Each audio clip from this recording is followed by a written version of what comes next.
This is the Blood Red podcast from the Liverpool ECHO. Hello and welcome back to the Blood Red podcast from the Liverpool ECHO. I'm your host, Matt Addison, with Ian Doyle, Sean Bradbury and Theo Squires alongside me to look back at Sunday's 2-2 draw with Manchester City and assess how things are shaping up in the Premier League title race so far. Firstly, though, Doyle, it was a really good second half from Liverpool yesterday, maybe less so in the first, but what did we learn from the game overall, do you think? I think Liverpool learned that if you just let Man City play, there's a very good chance they might play quite well against you. I thought Liverpool were absolutely atrocious in the first half between about the 16th minute to, the 45th, 46th minute. And I think, the players who come out afterwards said the same thing. Jurgen Klopp said the same thing. Pep said the same thing as well. I think everybody who was there, anybody who's watching just thought it. I mean, Liverpool were incredibly lucky to have nil at half time, and also that Man City happened to have nil as well, because I know they didn't create loads of chances, but there was obviously Alisson made one good save from Foden. He made another one where he came off his line, good positioning.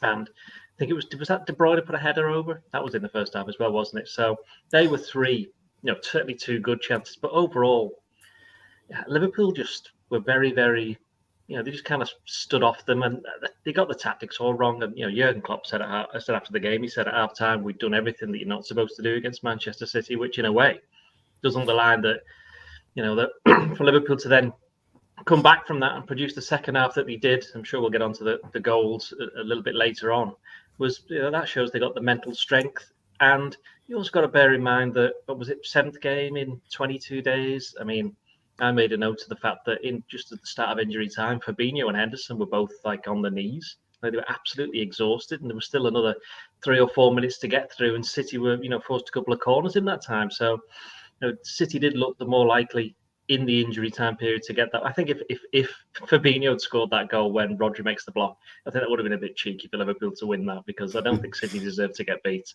But overall, I think it was interesting. I have to say, this is going to sound really ridiculous. I really did not enjoy the game. I didn't enjoy it. I didn't enjoy it because I just thought Liverpool didn't play well at all. And I thought, had Manchester City, won by two, possibly, maybe 2 goals, there couldn't have been any arguments. And I think in the first half, they put out that kind of, message that some people, even I've written, they've not quite been at the best City, and they obviously got beat by PSG in midweek, but they won 1-0 at Chelsea. They looked very good at Liverpool. And in the piece that I wrote on the final whistle, how you view the game is very much how you view your glass. If it's, partially, is it half empty, or is it half full? If it's half empty, you look at it and go, well, Liverpool were outplayed in the first half and were a little bit lucky to get away with a draw. If it's half full, you'd say City had only conceded 1 goal in the Premier League all season. They conceded 2 in about 20 minutes in the second half to Liverpool, who, but for that Rodri, interception or tackle, whatever you want to call it at the end, they could have got the win. So, overall, I think Liverpool at half-time would have been incredibly happy for it to be finishing 2-2.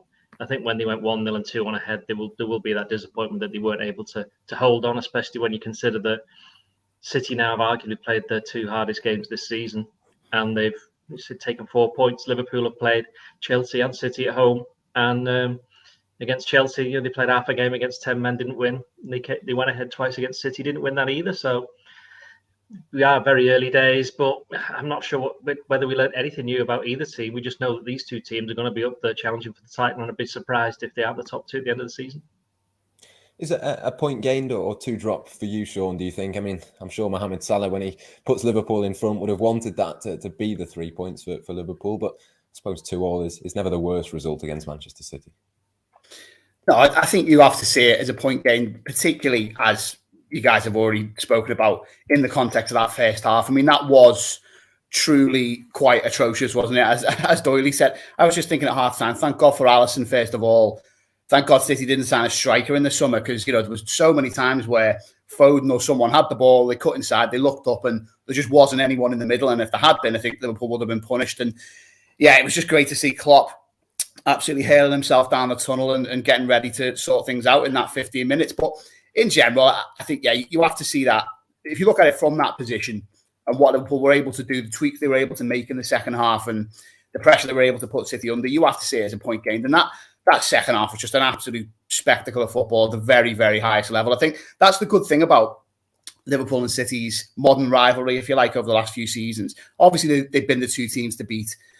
they've been the only league winners over the last few seasons. City, look at them now; they're odds on to win the league and favourites for the Champions League as well. Probably, and Liverpool are giving them trouble. But not only have they, in general, been good teams and been teams who bossed the rest of the league around, the games between them have been so good, haven't they? From the Liverpool perspective, you've got the Champions League ties, the 4-3, the 3-1 at Anfield.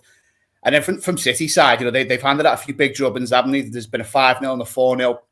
But then you get something like this, and I think as a half, it's certainly got claims to be the best sustained spell of just technical excellence in football between the two teams that we've seen.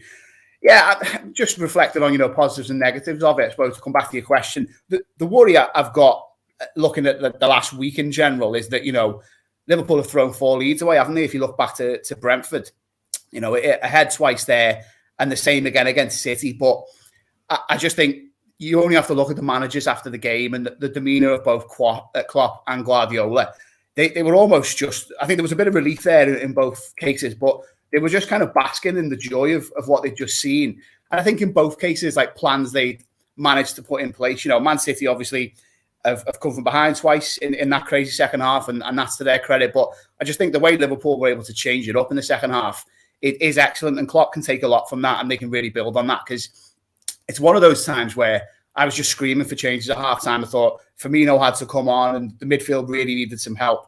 But Klopp, this is why he is where he is, and why he is the man he is. He trusted the process, didn't he? And knew that the initial plan was right. It just wasn't being executed properly.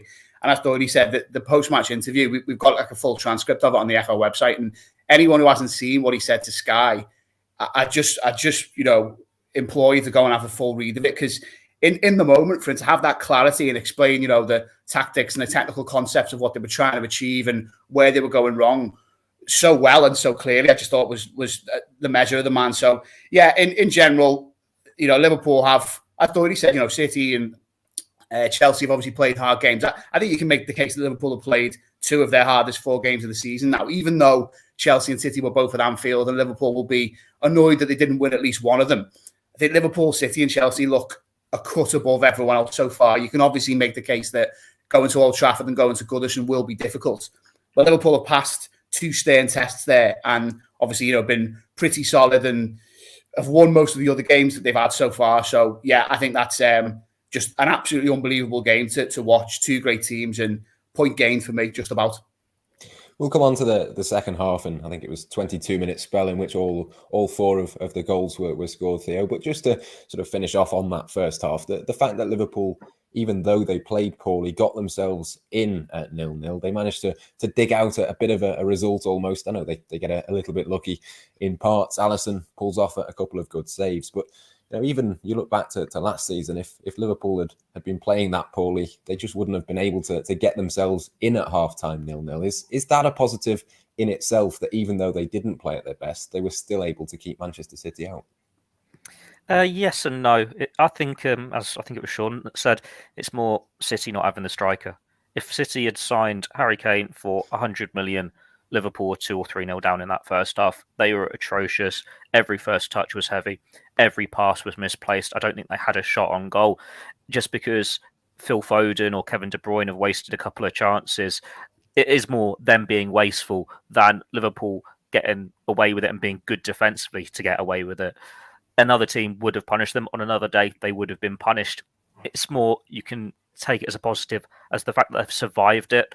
Because you look at the fixtures, and I see it as you draw them with Chelsea when it's 10 men, and you draw them with City. When it's at home, that is going to be costly in this title race potentially. Like Chelsea, they were the real winners from the result yesterday. But what a week for City when you think they've got the 4 points from those 2 games. Like you look when Liverpool won the league, they did the double over Chelsea. They only lost to City when the title was already won. They did the double over Spurs. They got 4 points off United. They did the double over Leicester. They were winning these hard games home and away, and they were making sure they didn't lose until it didn't actually matter.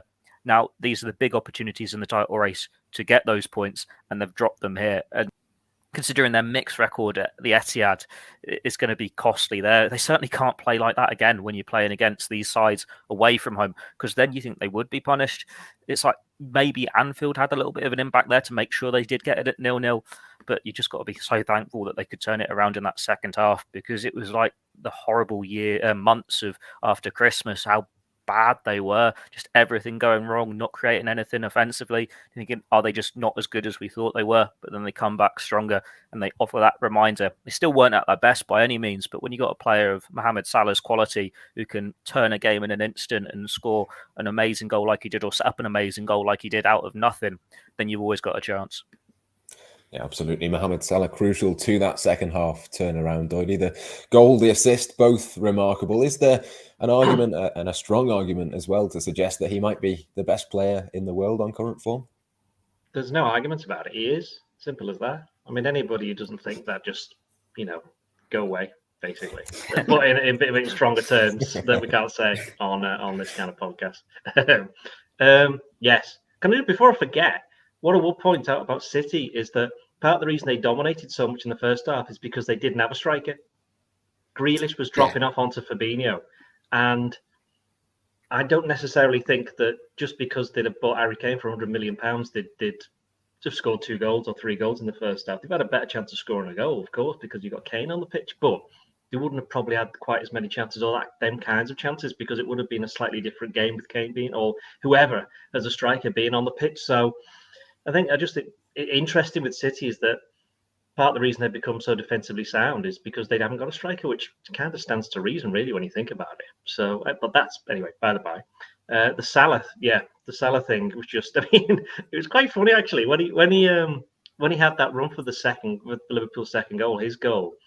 Theo sat next to me, and I'm not sure whether he heard me, but like when he did the kind of turn, it's like, oh, he's like, oh, what's going on here? He's like, then he could kind of like, oh, hang on, what's going on here? And when he scored, Andy Robertson did an interview afterwards with Premier League Productions, and he kind of said the stadium was in shock. It was a little bit like his goal against Tottenham, which was at that end, wasn't it? Towards the end. Funny, that was in a 2-2 draw as well, wasn't it? Yeah, when that was for 2-1. So, I didn't really go on to that at the time, but it was that kind of goal. But I would say it was better than that one, purely because he's made, a lot was made in the first half of how well Cancelo played for City, but Salah made him look stupid twice. First for the little flick over him for the assist for the first goal, and then obviously he's just skinned him for the second one. Then he's done. Bernardo Silva left him on his backside, and it was Laporte, wasn't it? Came up to him and went, I'll put him on his right foot, and then that didn't really work. Diaz didn't get over quick enough, and Edison couldn't quite get to it because he hit it reasonably early. So I must admit, shrugs off Foden as well. Don't forget that one. Oh, sorry. Oh yeah, shrugs off Foden as well. That's right. Yeah, I mean, I was quite pleased to see Silva on his bum, as it were. I mean, I do wonder whether or not, inside he was actually applauding that goal, because as we know, he doesn't tend to applaud anything that Liverpool do, especially when it's a guard of honour at the Etihad. So, I think Salah, there's no argument. He is the best player in the world at the moment. Don't really want to go down the whole contract thing, because we all know what we think about that.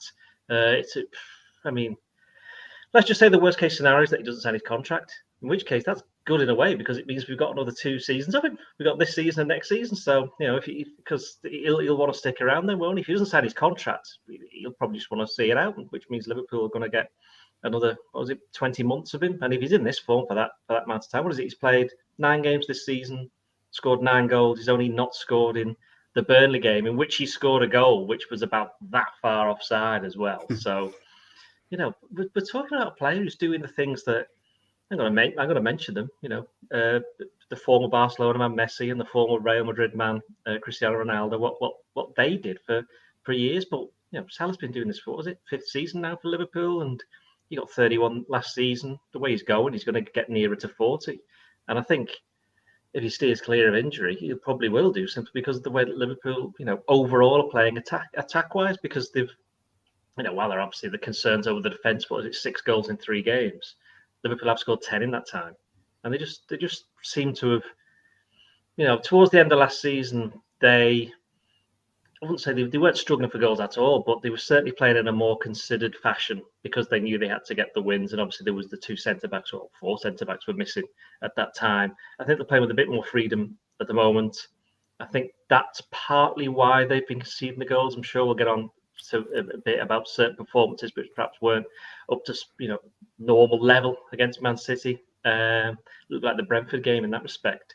And you've also got to bear in mind that Liverpool didn't have Trent playing for them on Sunday, and I think that's kind of been overlooked. He's been Liverpool's most creative player this season. Certainly, won't taking it forward in that position. And while Milner did okay against Crystal Palace, did well against Porto, he's come up against Foden. And if you've got a City team that Liverpool are just allowing them to come at them in that first half, where they just did totally the wrong tactics, it was going to be a nightmare for Milner, and that he got through and managed not to get sent off. Not sure how. Not sure how he did that.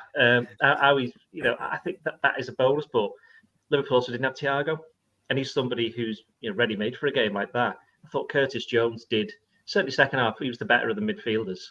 Fabinho and Henderson were way off it for me for the most part. I thought Jones actually stepped up in the second half, and he kind of has proven that he can be trusted in games like this now.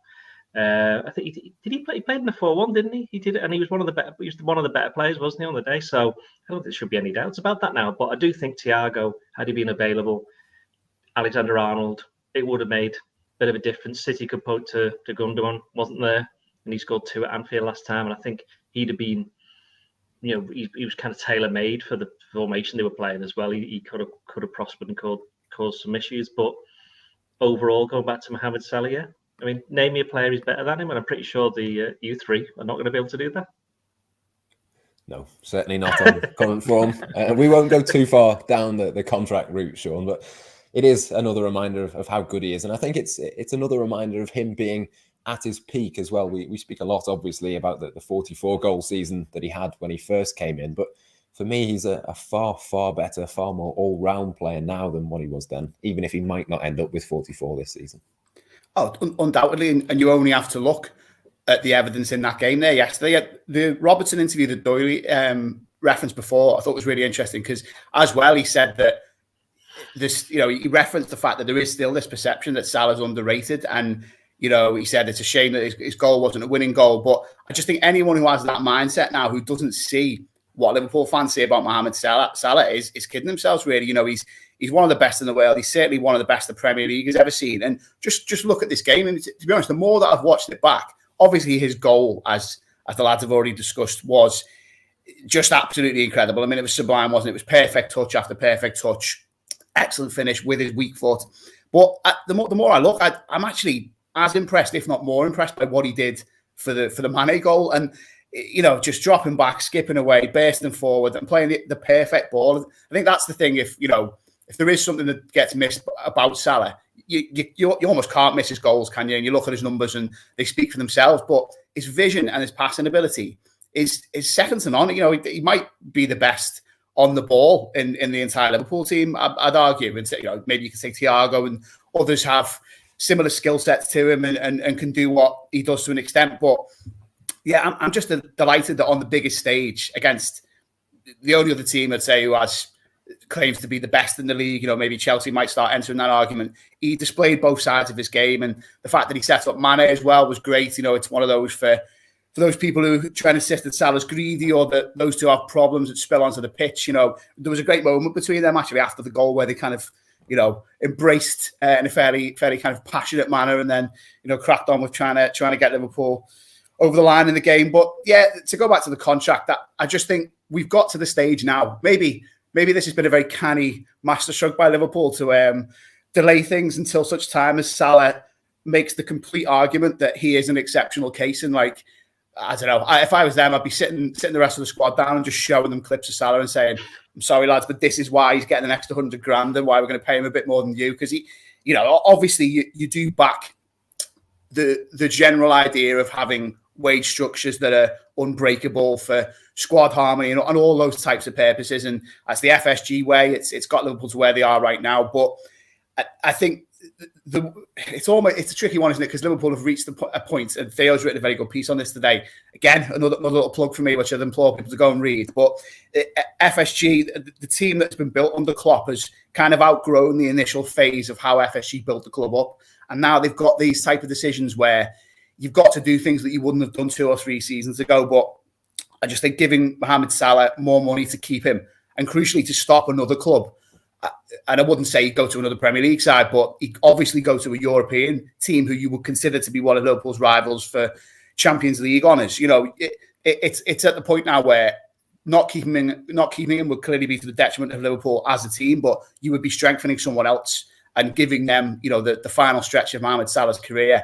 And as the guys have already said, or maybe you said, Matt, he's still at his peak, and there's absolutely no doubt about that. And I think he will be for several years. You only have to look at any photo of him where he whips his top off in celebration, and he's got muscles that other people don't have, and everything about him, his whole lifestyle, his attitude to the game. You know he's going to be an excellent player well into his 30s. So, yeah, I just think Liverpool have absolutely got to find a way of getting it done as soon as possible before his demands and the ability to ask for more money, just keeps on rising, really. Yeah, it's certainly got to be cheaper to extend with Salah than try and find a replacement. I'm pretty sure of that. But there was a few other decent performers, particularly second half. You're not letting me ever go on Salah as well. That's not fair, is it? Go on then, go ahead. You've written the piece, Theo. You've written the piece. Yeah, exactly. The floor is yours, Mohamed Salah, Theo. I will put my neck on the line. If Liverpool hadn't been rubbish last year, he would win the Ballon d'Or this year. If the African Cup of Nations had happened this year and Egypt got to the final, he would win the Ballon d'Or this year. If he wins the Africa Cup of Nations next in January and Liverpool actually do turn up and challenge for the title or the Champions League, he's got a very good chance of winning the Ballon d'Or next year. We're talking about rival fans feeling that he's a bit underrated, or we're thinking they don't rate him as much as he should. Perhaps Liverpool fans do a little bit as well, and not because they don't appreciate how good he is, but it's only now, after that game against City, when you're thinking, hang on, this is better than what we've seen from a Luis Suarez, from a Fernando Torres, from a Steven Gerrard. They got the hype, they got the recognition because they were elite players when they were with lesser teammates. But we've seen Salah in this great Liverpool team win Premier League, win the Champions League, and they've all played their part. That's why they've all got the big wage rises and everything. And then he's just reached this new level completely. And it's like, wow, this could be a player. If he does sign a new contract and he's there for a good few years, you're talking about he's in that equation with Gerrard and Dalglish as Liverpool's greatest ever player. He is just rewriting the narrative. And what is it they say when you're talking about this? Get the contract out, put it on the table, let him sign it, let him write whatever numbers he wants on it for what he's done since he's come in. He's doing his thing. Liverpool are back. Sign the contract, get it done, Mohamed Salah, get it done. When did they say that? When did they say that? They'll be saying it inside, won't they? FSG officers over in the States, they'll be rubbing their hands going, get the contract out, put it down in front of him. Because if they don't get this done soon, it's going to cost them a hell of a lot more to keep him, because that wage demand can keep going up and up. And as the market stabilizes more, like how much is Kylian Mbappe going to be demanding when he goes to Real Madrid next year? How much are any of these elite players going to be asking for? Because I think he's 17th best paid player in the Premier League at the moment on 200,000, if you believe the reported figures. There are a lot of lesser players on a lot more money than him. So it's one of those where they need to get it done because it is going to cost them a hell of a lot more if they don't. Cool. Theo, are we okay to move on from Mohamed Salah? Should we just do a Mohamed Salah podcast? We don't really need to talk to anything else. It's just going to be what James Milner should have been sent off. And what does it mean for the title race? So I'll leave it back in your hands, Matt. What's next? Excellent stuff. Well, we will move on very shortly to talk about the title race very in detail in terms of the other teams who are involved in it as well. But just one more thing that I wanted to touch on with Manchester City, Dodian. I think you touched on it a little bit before in terms of the composition of that midfield. I thought Fabinho in the first half looked very exposed, but as you mentioned at half-time, Jurgen Klopp makes a couple of changes. Jordan Henderson and Curtis Jones come back into it in the second half. Was that a case of Jurgen Klopp getting it wrong in the first half and changing it and getting it right? Or does that midfield trio maybe not quite work against a team like Manchester City? I think it's more a case of Klopp probably went up to those, certainly two of them, and went, any chance? Are you bothering? You can only turn up today, but with a few more probably swear words and a bit more vociferous. I mean, I don't know. I don't actually know for a fact that Klopp isn't one to get too angry, but if there was ever going to be a day he was ever going to have a bit of a stern word with some of his players, it was going to be yesterday. So in that respect, but I mean, the likes of Fabinho, certainly Henderson knows they can do a lot better than that first half. I mean, Henderson he kept going, didn't he? But it just wasn't one of his better games. I know on social media, the certain sections of Liverpool supporters took great delight. It's been a long time since they've been able to have a go at him, so they were quite looking forward to that. And there was a fair bit of that, but Fabinho wasn't massively a massive amount better. I just wonder whether they're a bit tired. It was 3 games in 8 days. I know you might say Brentford and Porto wasn't particularly taxing games, but they were still games, especially when you consider who City played in their two games over the same period. But I think City made a few more changes. Liverpool did not. They wanted a little bit of continuity, and okay, as we said before, no Thiago, Keita coming back from injury, Oxlade-Chamberlain clearly not up to speed, Harvey Elliott out, and suddenly like, well, hang on, there aren't many other midfielders left that he wants to. If he needed to, he could obviously played at least two more of them, but he felt Klopp thought this was the best way to go forward. He said after the game, didn't he? We didn't make any drastic changes. We just basically, it's quite clever the way he said it, wasn't it? We just reminded them of the way that we wanted them to play in the first half. In other words, you just did completely not what we just ignored us completely what we wanted you to do. So there was a bit of that. I think Liverpool weren't brave enough in the first half, were they?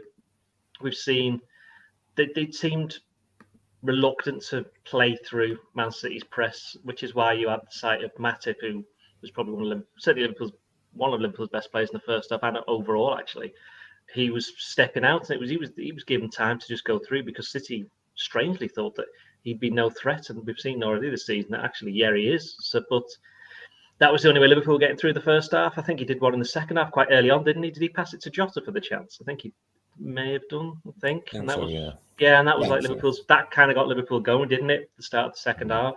So in terms of the midfield, I think you'd have to argue that it wasn't the right one against City, but then you could also argue, well, what else would Klopp have done? He would have possibly played Keita instead of Jones, but then that would have been incredibly harsh on Jones, who ended up being the best player certainly in midfield for Liverpool. And you had that situation whereby Fabinho was tired, his replacement would be Henderson, but Henderson is actually also playing, and he's tired. So there wasn't a lot that could be done there. And of course, the other one they could have thrown on was Milner, but he was playing right back. And he's having a tough time himself. So, again, that's where, once you get the one or two injuries, or in Liverpool's case, I think it was 3, wasn't it? Once you get those injuries, then it does have a knock-on effect. And it's the same for all the clubs. I mean, City, as I said before, were missing some players. They got on with it. They probably didn't play at 100% of their level in the second half. Liverpool got a bit nearer to City. And that's why the game ended up the way that it did. I wouldn't be too worried about Liverpool's composition in the midfield looking further forward, because it's not not going to come up against a team like City every week. And I think Liverpool have already shown this season, 19 games unbeaten. I mean, what more? It's half a season, isn't it? Well, certainly league games. I mean, what more do fans want? Yeah, absolutely. Let's have a look then at the title race and how things are shaping up. I thought, Sean, that Manchester City were really, really excellent at times yesterday, really good against Chelsea the week before. But them, Chelsea and Liverpool, I think it's only a point separating each of those 3 teams. Will Liverpool be happy, do you think, with what they've done so far this season? Are they in a decent position, and probably the position that you might have expected them to be in at this point? Oh, absolutely. I think they'll be happy. I mean, I think Dory's just referenced it, but that unbeaten run stretches well back into last season now, doesn't it? That incredible fairy tale end to last season, if you like, that shot Liverpool up into the Champions League places, the 8 wins and 2 draws. I think they've built on that very, very successfully this season. There was a stat knocking around last night, actually. I think if you look at equivalent results last season, Liverpool are 7 points better off already in terms of the teams they played. If you look at Burnley, obviously, was a win. We know what happened there last season. It absolutely wasn't a win. Leeds was a draw, wasn't it, last season? They won that game. Here's a point against City. There's another one that's chalked up. That was obviously a defeat last season. So, yeah, I think Liverpool have to be happy.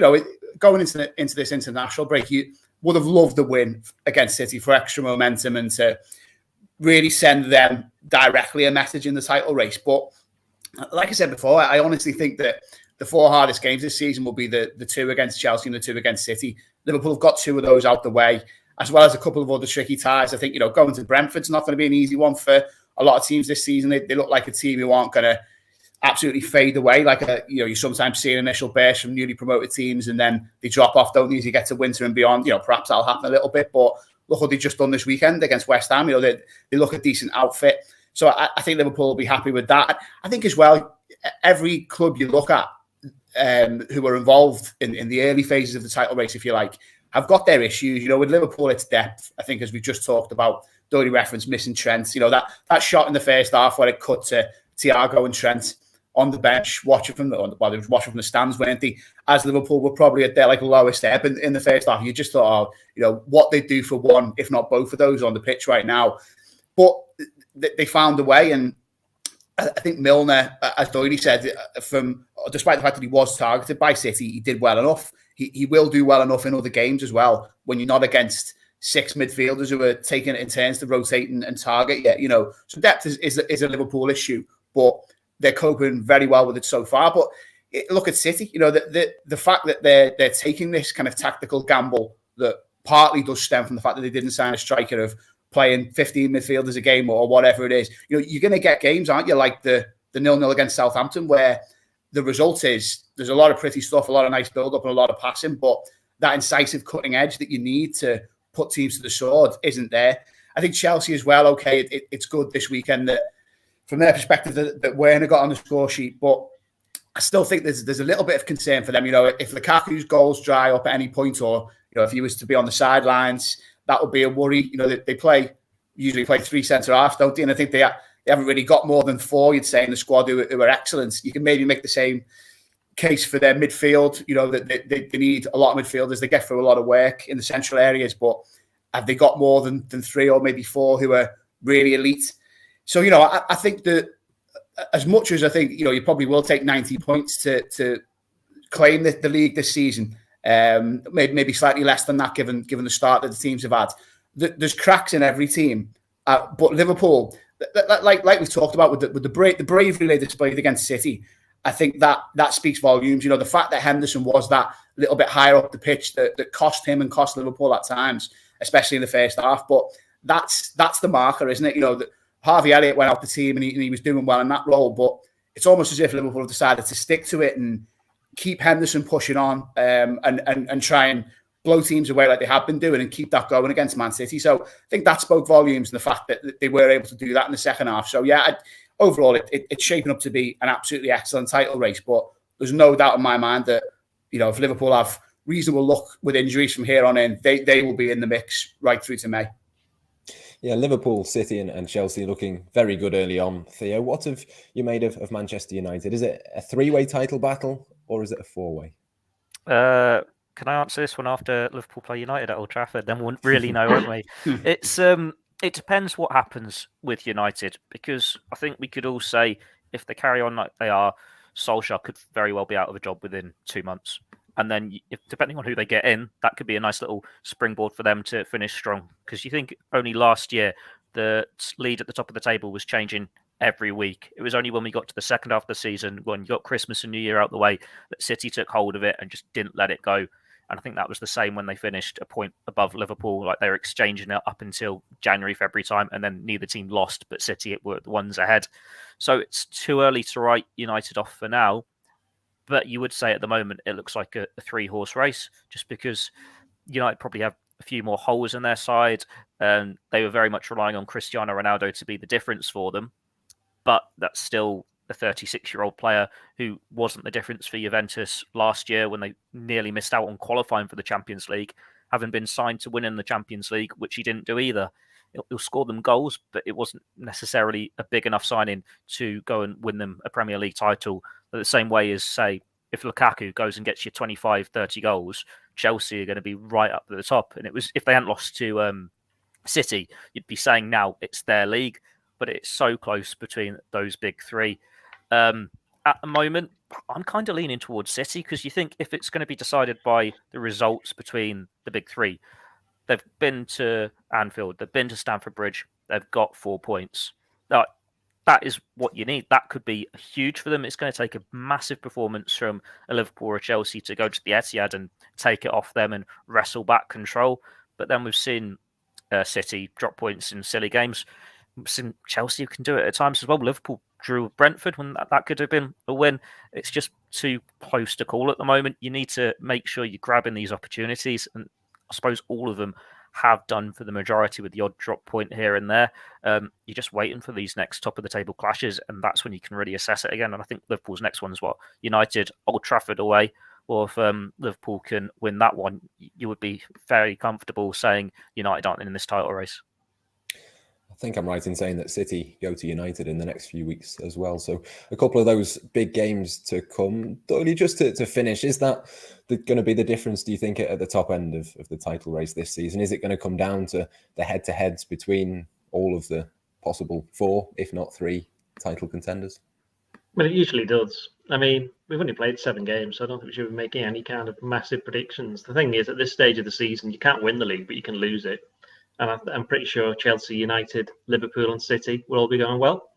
You know, we're right there. We're all within like 2 points of each other. You know, so yeah, United haven't played anyone yet, have they? Or have I missed somebody? I'm not disrespecting Everton, though. I don't think we regard Everton as being title challengers, at least not this year. So I don't think they have played anyone of note, have they? They haven't played Tottenham either, have they? Or Arsenal? Even the old top six. So I'll have a look. I think United's next 2 months they've got quite a lot of difficult games. And with Theo, in the sense that if they keep hold of Solskjaer, they've got no chance of winning the league. But if they get rid of him and bring in somebody good, that's terrible, isn't it? But he's bringing somebody who's got a bit of a track record as winning stuff as a manager, and that they've got enough players there. Like they always have enough players there. United, for the amount of money they spend on the team, they should always be up there. So it's why it's been a bit of a surprise over the last couple of years that they haven't. I mean, what was it Mourinho said when they finished second in 2018 to City? He said, "This is one of the best things I've ever done in my managerial career." And everyone went, "What are you talking about?" And then you saw what United have been like since then. It's like, okay, maybe you do have a point there. I think United had their chance last year, didn't they? They had the chance last year. I've said this so many times on this podcast. That was their chance to win the league. Everything was set up for them, and they blew it. They let City just walk away with it in the end. So I think that's gone for them. Yeah, it is probably going to be between Chelsea, Liverpool, and City. But in terms of your question, I think it's not just the games between those. I think it's the games between the traditional top 6, and you can count Everton and Leicester in there as well. They are the games that you need to be winning, and whoever wins the most ones of them is probably going to win the league. Taking out the Champions League fixtures, United is Leicester away, Liverpool home, Spurs away, City home, Watford away, Chelsea away, Arsenal home. That's until the end of November. 6 of 7. Yeah. I think I said at the start of the season, Chelsea had a tough start, and if they were top going into the October international break, fair play to them. They're contenders. You're saying if United after that are still in title race, fair play to them. They are contenders. But looking on paper, you'd be thinking you can write them off. What they've been doing current form against the lesser teams so far. Yeah, and no better way to end the podcast than writing Manchester United's title contention out of the picture. But anyway, that will just about do us for today, I think. Thank you very much for watching and for listening. From myself, Matt Addison, Sean Bradbury, Ian Doyle, and Theo Squires, it's goodbye for now. This is the Blood Red Podcast from the Liverpool ECHO.